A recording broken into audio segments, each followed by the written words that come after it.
going inside. The running Jackson. He's got shot on goal. A game winner for the Cavs. A walk-on 3-run shot from David Adams. Feeds right on the touchback door. Up to the first layup. A shot. Billing away to score.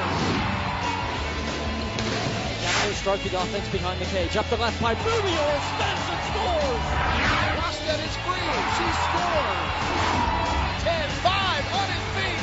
Touchdown.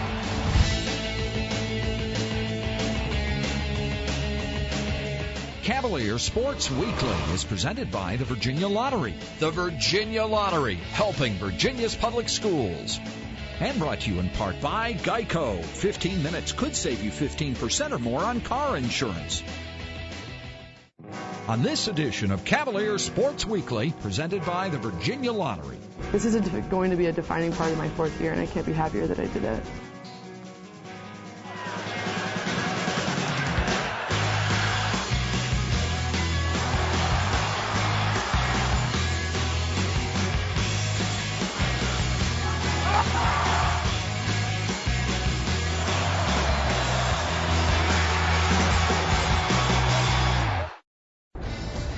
Hello, and welcome to Cavalier Sports Weekly. I'm your host, Eugene Monroe, number 75 on the football team. We have a great show for you this week, but first, here's your play of the week. The Play of the Week is brought to you by SunTrust Mortgage. We make the American dream come true every day. Dontrell Inman in at wideout, tight end in motion. They give it to Michael, looking for the seam. 40, into the secondary, 35. He's gone. 15, 10-5. Touchdown, Michael Simpson. Jameel Sewell puts a man in motion, the power package. They're going to give it to Michael. He jumps. Touchdown, Virginia. It was 1 yard, so I just tried to pile up in there. The guy dove at my knee, so I just jumped in there. And I looked down, and I saw the ball cross the yellow line, so I knew it was a touchdown. Stay tuned. Virginia game highlights are coming up next. At the goal line. Oh, he's hit right at the goal line.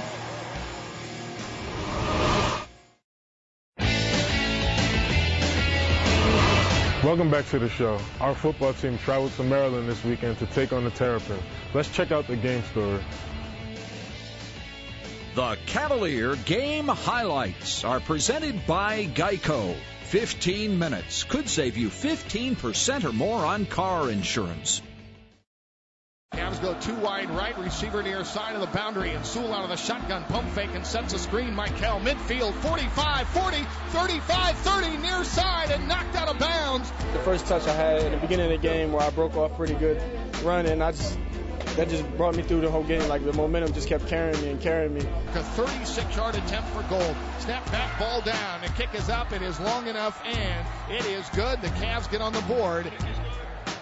The offset eye. The play fake, and Turner keeps the football. Wants to throw on the run. Fires Hayward Bay. The catch at the 39, and still on his feet. Vic Hall trying to tackle him at the 31-yard line, and he'll be down there. Lattimore, the lone running back from the 3. They give it to Lattimore. Lattimore coming to the near side. Got the block. Touchdown. Right over Parker, the corner. It was too easy. Second quarter. We're a minute in. Handoff ball again coming near side to the edge. 30-25. Got the block. 20-15. Down to the 14-yard line. Jackson, the blocking fullback. Good is in motion right. They hand off ball. Ball waltzes in. Missed tackle in the backfield. Touchdown, Maryland. We were doing everything we could in the beginning. We just weren't making plays, and we continue to just do everything we could. I mean, that's the best you can do, and you just chip away, and our fortune kind of changed, and momentum changed, and that's football. They hand it off Lattimore. Cavs chase, and they've got him. He stops, and it's going to be a tackle back to the 21, loss of 5. Turner under center, the play fake, and Turner to throw. Turner looking downfield. Chris Long's got him on the sack back to the 10-yard line. 5:01 to go in the second. Turner under center. 5-step drop, stays in the pocket. Looks, ball batted down again by guess who? Big number 91 knocks another ball down. He is unstoppable. Clearly, in our mind, he's the best player in college football. That is Stupard coming to the near side. Deep drop by Sewell, sets up the screen. Michael, 35, 40 to the 45-yard line. They go trips right, receiver left, 4 wide. They give it to Payne, misdirection. 45, 50 into the secondary. Bounces off a tackle to the 45, 44-yard line. Dontrell Inman in at wideout, tight end in motion. They give it to Michael, looking for the seam. 40 into the secondary, 35. He's gone. 15, 10-5. Touchdown. Michael Simpson, 44 yards. I seen the whole linebackers and everybody slide out to the right, so I just cut back, and Gene had a great block on the safety, and I just cut off and depending on my speed. You know, everybody's got everybody's back on this team. Coaches, players, offense, defense. Once again, we took some punches, but we gave more than what we got. We had a few issues to solve, to go out there and get things straightened out in all 3 phases, and we did. Danny Aiken the snap. Snap good. Chris just a little pooch kick heading to the corner. And this one will bounce at the 11-yard line and go out inside the 10 to about the 9. Trips for Maryland near side. Turner out of the shotgun to throw. Pressure at the goal. And oh, he's hit right at the goal line. Safety, Chris Long. Man, it just feels good. I mean, the best feeling is to make a player be around the play your boy made and just to celebrate with your teammates. So I mean, that's what it's all about. It was a tremendous play right there, not just in the points, but it was just another thing that continued to give us a lift and give us confidence that in the end we could get this thing done. That's kind of how we are as an offense. You know, that last drive, we got the ball, and there's just something about our offense when we took the field that time. Everyone just knew, we're going to drive down here and get a score and get 6. The shotgun formation. Sewell rolls the pocket, shovel pass inside, 10-yard line, 15-yard line, to the 20, and to the 23, and a first down to Michael Simpson. And it'll be Sewell to send Stupar in motion. 2 wide to that side. Michael Simpson looking for a block. 25, 30 to the 35-yard line. I just think we had the upper hand. We were just too physical. We just got too much heart. That you can't see it on film, but they can study us all they want to. But the heart is going to kick in.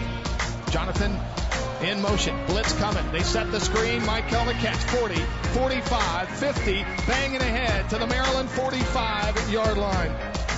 From the 45-yard line. They give it to Simpson again. Simpson to the 40. Inside the 40 to the 37-yard line. We were riding Michael's back the whole game. That's big time for what we needed. Michael in the backfield. Sewell to throw. Sewell looking. The catch. Michael heads to the far side. Did he get it? Very, very close. He got the first down, I think. I saw the blitz coming, so I knew the ball was coming hot to me. And I saw the linebacker trailing, so I knew I wasn't going to be able to run him to that corner, so I knew I had to stretch out at the end. And they just gave me a good spot and first down. Michael in the backfield, 4 wide. Sewell, the shovel pass, 10-yard line, 5 to the goal line, to the 1. Jameel Sewell puts a man in motion, the power package. They're going to give it to Michael. He jumps. Is the ball loose? Did he get it across the goal line? Touchdown!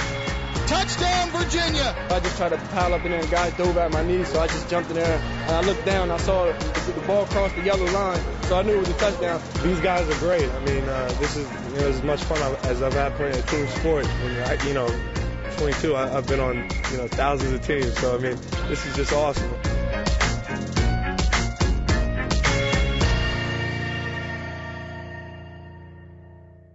Orange fever is spreading once again.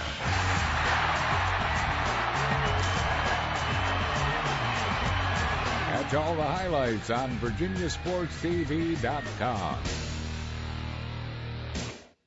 I'm Sean Moore. Stay tuned for more Cavalier Sports Weekly. Sarah Kirkwood is one of the best volleyball players in the country. She's also a brilliant student, an Echo Scholar who's applied to be a Rhodes Scholar at Oxford. Sarah Kirkwood is your Student Athlete of the Week. When we were in 5th grade, starting out club, obviously in high school, not only in volleyball, but academically as well. She was always, at the top of our class, participating in everything, being a student leader. She was the president of the Latin Club, and she always, wanted to do everything and be really good at everything, and I think it's really paid off for her. Sarah's really what we strive to get in all our student athletes here. She is the embodiment, I think, of what Jefferson wanted in terms of well-rounded experiences in life. It's not just academic, it's not just volleyball for her. She's active in a lot of social things here on campus, too. Sarah's impact when she first got here was mainly offense, and she did help us out in her passing and her serving, but her offense is where we felt the most punch and got the most benefit from her right away. How she developed into her second year was that her passing became much more stable, and she really worked on her defense and started to contribute with a lot of digs. As the years have gone by, it seems like I just had a little bit more added to my plate each year, and I've kind of slowly adjusted to that. And I'm expected to perform in all areas, and I think that it's nice, and I think it makes the game a lot more fun, and the fact that if one part of my game's not on, there's another part that I can focus on.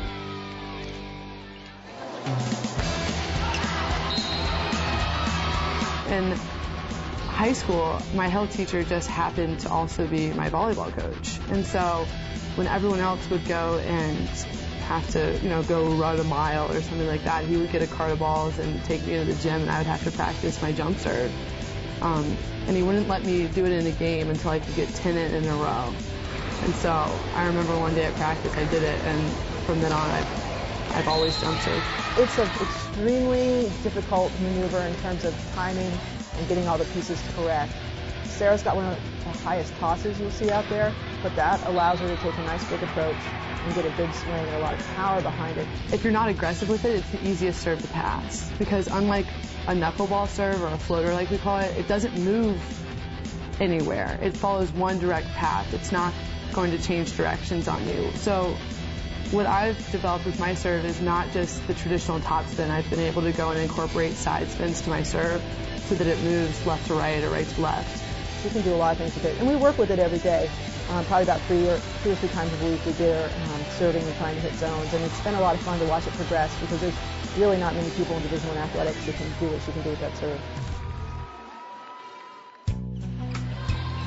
Just because you're passionate about different things doesn't mean that one needs to be sacrificed for the other. So I think that was probably the moment where I knew that I could take on a lot, and that I'd still have my head above water at the end of the day. We had no idea that she would excel as much in all areas as she would, and that's a testament just to her leadership ability. A lot of people like to be around Sarah, and her passion for everything she does. She really just wants to be the best at everything. The ECHOLS program gives students flexibility to pursue their academic passions, and that you don't have area requirements, so things like a language or a second writing requirement. You don't have to fulfill those requirements, but it encourages you to take upper level classes that you might not be able to get into without the ECHOLS. The Rhodes Scholar is, if she gets that, if she ends up getting that, that is going to be unbelievable, and it's going to open so many other doors for her. So I think that she has a lot of opportunities ahead of her. The Rhodes Scholarship is something that in my household has always just been kind of the pinnacle of balance, and just because it does have a root in athletics, and that's a huge quality that they do look for. Well, a lot of people have heard the name, but they don't really know what it is. We actually had to look it up on the internet to make sure we were talking about the same thing, but it's quite an honor, and for her to be able to go abroad and study for a year over in England would just be a tremendous opportunity for her. When I started weighing my options for next year, it fit really well, and they have a one-year master's in neuroscience there that I'm applying for, and I think that just making it through the nomination round at the University of Virginia is a huge honor. And the application was long, and it was tough, and the interviews are a little intimidating, but I could not be happier that I applied. She is the first volleyball athlete on the lawn. We have had a fifth-year student on the range before, but she is the first one to actually live on the lawn, and it's just a great accomplishment for any student at UVA, much let alone a student athlete. When I took my tour, my junior year in high school, this was where we ended our tour. It was in the middle of the lawn when the U-Guide service took us around. So this has always been a very special place, and I think that I've always kind of wanted to be immersed within the rest of the student body somehow. I think that it's easy as a student athlete to kind of isolate yourself within your team or within the athletic population. And this really forces you to get out there and meet other student leaders. And so I think this is going to be a defining part of my fourth year, and I can't be happier that I did it. The thing about someone like Sarah, who's so successful at everything they do, they really have trouble narrowing down what they want to do. And Sarah's got about 6 eggs in her basket right now for things she could do. So where do I see her 3 or 4 years from now? I really don't know, but she's going to be successful at whatever she chooses. My dad's a huge proponent of just following your passions, and that if you do that, you're going to be great at it. And so not really worrying about the small picture. And so that's kind of the mentality I'm taking out of this school, because that's how I approached UVA when I came in here, and I could not be more satisfied with my experience here. So I hope to take that attitude into the next phase of my life.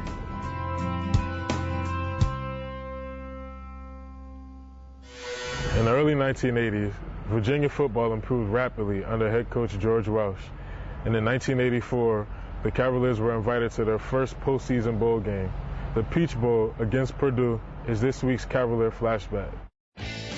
Cavalier Flashback is brought to you by the Virginia Lottery. More than $3 billion to K-12 public education since 1999. The Virginia Lottery, helping Virginia's public schools. Playing in their first bowl ever, the University of Virginia overcame a strong Purdue passing attack to complete their season with an impressive win that pushed their overall record to 8-2-2. The first half of the game was all Purdue, as Boilermaker quarterback Jim Everett connected on 3 touchdown passes. The Cavaliers' offense was limited to 2 first-half touchdowns, an 11-yard run by tailback Howard Petty, and a 3-yard pass from quarterback Don Mikowski to tight end Gino Zimmerling. In the second half, Virginia roared back thanks largely to an aggressive Cavalier defense. After a 1-yard touchdown run by Mikowski and a 19-yard field goal by Kenny Stadlin, Ray Daly, the game's defensive MVP, preserved the Cavalier lead by intercepting an errant Everett pass. Virginia drove to the Purdue 1-yard line before Stadlin converted a 22-yard field goal with 7:17 remaining in the game. It gave Virginia the lead for their first ever bowl victory.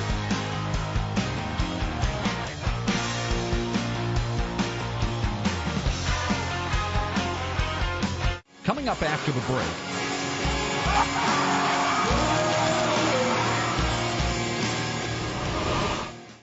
It's been a busy week for our soccer teams, and we have their games and more in our Olympic Sports Spotlight. The Olympic Sports Spotlight is presented by the Virginia Athletics Foundation.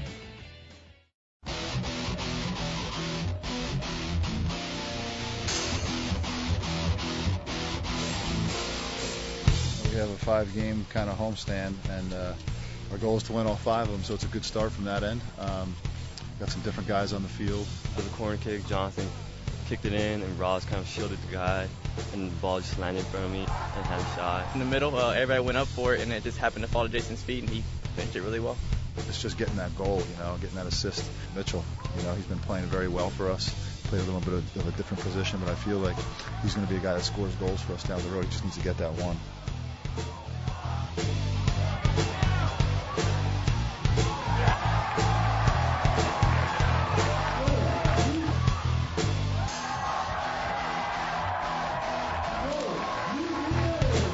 See the big one, number 1 in the conference right now. We're definitely going to try to come out and play our best game of the year so far, and try to get a win for the home crowd.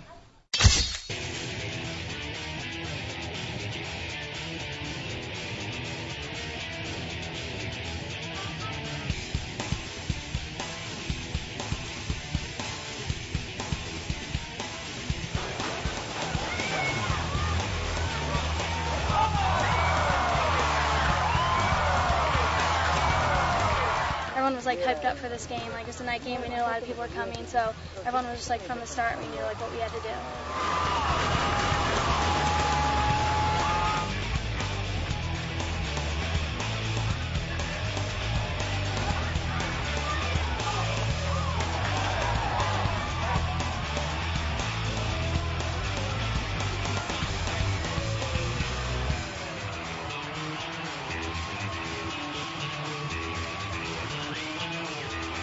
To get the first goal was huge for us, because then they have to chase the game, and they have to really work, and so I thought it was a big goal at a big time, and I think getting the second one was important for us too.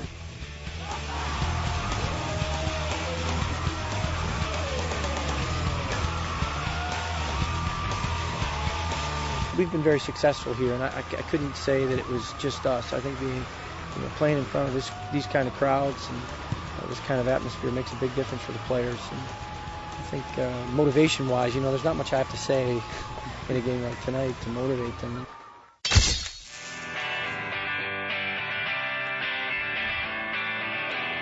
That's to the corner. He's got 4 Boston College. Oh, he splits them. Kevin Barlow. Oh, we have a PK.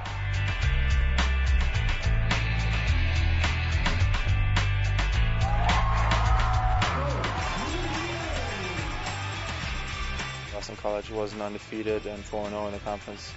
They were there for a reason. We were well prepared, actually, and we knew it was going to be a battle. On the team, see if we make a big defensive play. Number 7 takes the kick, and it's in for a score. He did very well to get it over the wall and then have it drop into the goal like that. So, I don't think that's a savable ball for Mike G. He's doing his job covering the other side of the goal. I think we could have prevented the foul. When we're flat, things don't go right. You miss on that pass, you miss on that tackle, you lose confidence. The other team gains momentum when they got that first goal, and it just kind of keeps manifesting itself. And we were flat tonight. In other Cavalier sports action this week,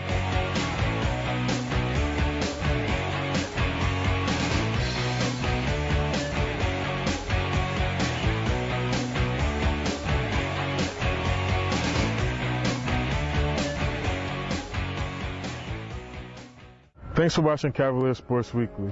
We'll be back next week with more great features plus highlights from our football game versus NC State.